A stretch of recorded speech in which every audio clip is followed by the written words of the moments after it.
everyone? Welcome to another episode of EETV, where we strive to bring everything in entertainment. Episode 9 of Chainsaw Man was wonderful. If you're like me and only have seen the anime, there was a lot revealed in this episode. It was clearly seen, and we're going to break down with an analysis to show you every little tidbit that is happening. And I'll tell you the truth, I don't know how much longer I'll be able to hold myself back before reading the manga, but since it's the 9th episode out of 12, I'm going to hold back and make sure I don't skip ahead and only strive forward with the manga after the anime has wrapped up. So let's begin. We're going to get into some of the things that you've seen that really makes everything stand out. And if you paid attention, a lot of secrets have been revealed. So without any further ado, let's begin with this episode 9 analysis. When the episode begins, the viewer gets another vantage point of Himeno's sacrifice, her using her contracted ghost devil to try to delete Katana Man.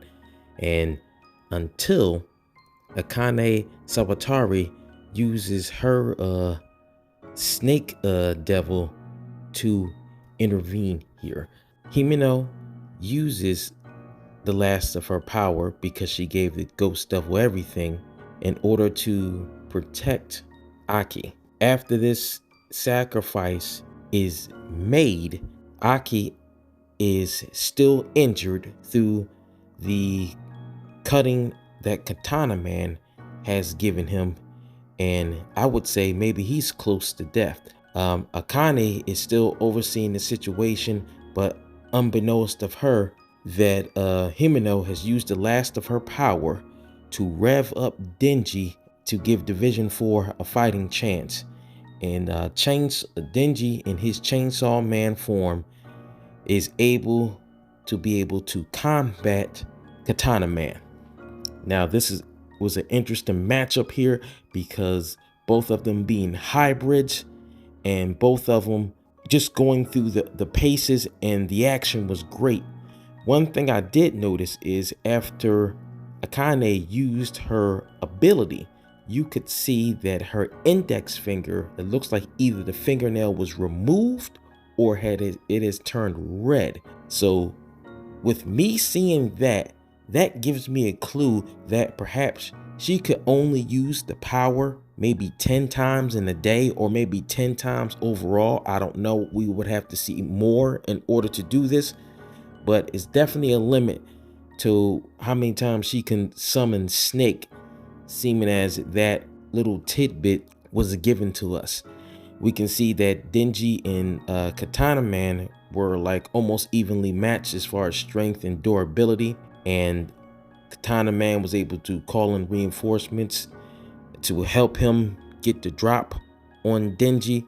When Denji was cut in half right there, I found that scene interesting because he was calling them the bad guys, but he was doing the thing that a bad guy would normally be done and take hostages. So I just found that little tidbit interesting.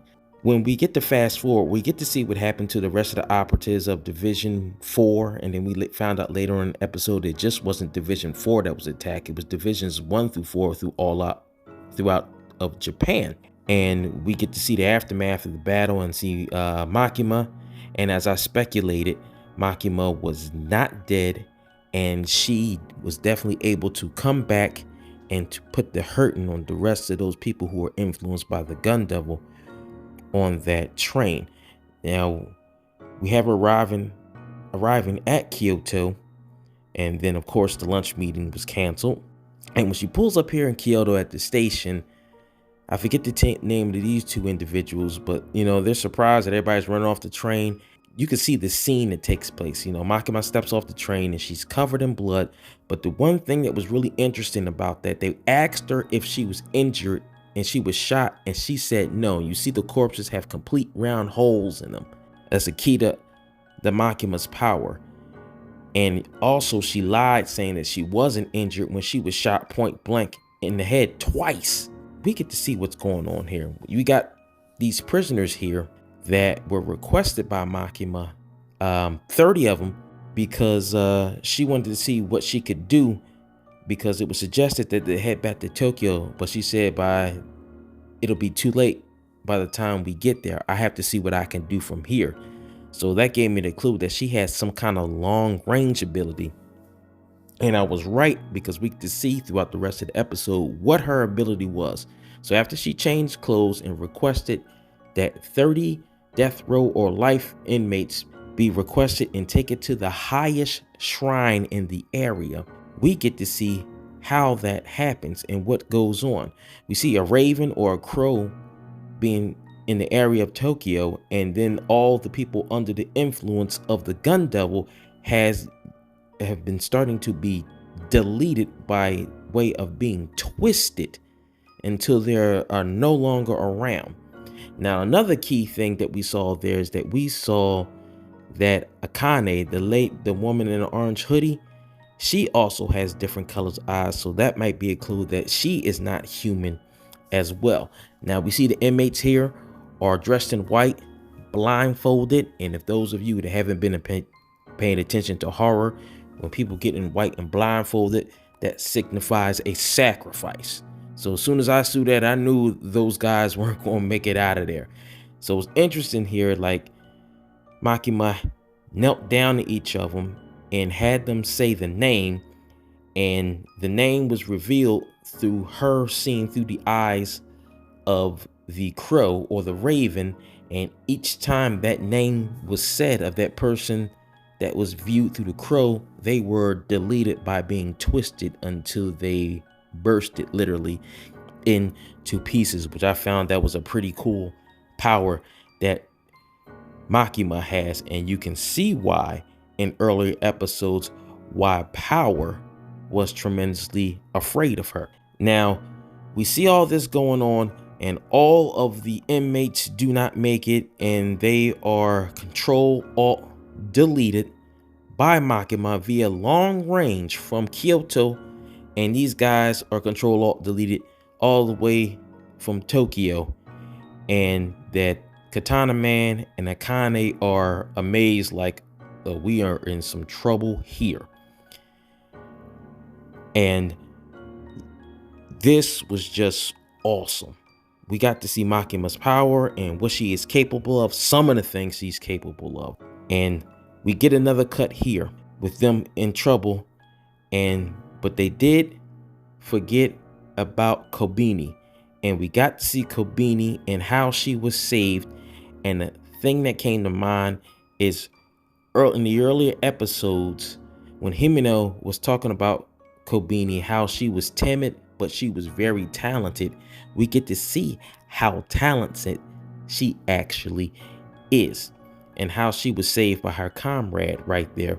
You know, she has a knife in hand and she goes to work, immediately showing great speed and agility and awareness of surroundings. She's able to remove the limb of Katana Man, and she easily dodged gunfire, grabbed the gun out of the midair, and able to put down Katana Man with a couple shots to his back. She uses Denji as a shield in order to save him, but also keep the bullets off of her from being shot.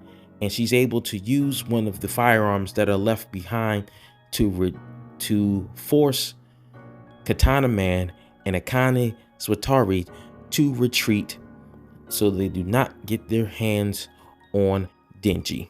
And after this, they had a kind of a nice moment when she apologized to Denji, even though he's knocked out at the moment, that she was sorry that she tried to kill him in the earlier episodes when they were locked inside of that haunted hotel. So I found that kind of nice. And coming and wrapping up towards the end of the episode, some of the things that were noticed is that now the two people that were with her in Kyoto, they are now in Tokyo, and that ends the episode. Now, a couple things to me that stood out is this. It was said that Power fled. You know, Power got out of there because she knew she was outmatched and couldn't do anything. We also see what Himeno was talking about in early episodes, that Kobeni was extremely talented and she's able to get the job done. We also got to see that Akane Swatari Every time she uses that snake ability, it's either her fingernail gets ripped off or it completely turns red, because we saw her index and middle finger turn red after she used that ability twice. So it's speculated she can use that ability up to 10 times, maybe in a day, maybe a week. I have to find out later, but you just know that her limit is maybe she can use that ability up to 10 times. Some of the other things that I found interesting in this episode, Makima says I believe she's not human. Well, you could tell by the eyes, but I think the people in Division 4 don't think, they just think she's a human devil hunter with a contracted ability. I don't think that they know that she's not human. I think she's not human because there's no way that she had that regenerative ability and able to do the things that she was able to do and be human after that. And another thing that had me thinking about this in this episode is just this thing here that I have in my notes. As also speculated that Makima knew the attack was coming because the gentleman in the glasses that the last shot, Massimo, asked her, "Did you see this coming?" And she said she couldn't share that information with someone that is a civilian because he handed in his resignation letter while they was at the Tokyo station when they arrived from Kyoto. I think she knew that this attack was coming because afterwards, Massimo said that they experienced heavy losses and most of the human devil hunters are killed, and the only ones that are left is maybe a few humans and non-humans like Power and Denji. He's a hybrid, because he's not completely human. And all 4 divisions have now been assigned to Makima. So everybody that was in Division 1 through 3, they're going to be dissolved, and everybody's going to be working specifically under Makima through Division 4. So I believe she allowed this to happen in order to gain power. Also, I do think that she purposely instigated this fight against the Gun Devil because she wants to have power over the non-human individuals. Them collecting all the Gun Devil's flesh, the bullets, and antagonizing him, and her specifically going to get Denji, because you can see that everybody wants Chainsaw. So me not having read the manga yet, you can see Pochita is very powerful. I would also speculate that that little cute doggy we saw being Pochita, because we saw in Denji's memories that Pochita was injured when he first saw him, and that's when they started working together. That I would also speculate that that is not Pochita's actual form. Since everybody's gunning for him, the chainsaws they call him, I think Pochita is very powerful, and that he made some enemies and they're looking to finish him off. And since Denji had made a contract with him, and now that Pochita is his heart, they're looking to take him out. And I think Makima wants to take on the Gun Devil, so she's purposely started this whole thing so that the Gun Devil and his forces would retaliate and take out most of the division so she could gain power. That's what I think. Now I think it's going to get even more ramped up in the final 3 episodes, 10, 11, 12. I think it's going to get even more ramped up, and I can't wait, because after this I'm going to get into the manga and see how this thing really takes off. But thank you for tuning in for this episode of EETV, where I tried to bring you everything in entertainment. Like, share, and subscribe if you feel like it. I'll have more for you later on. Take care, everybody.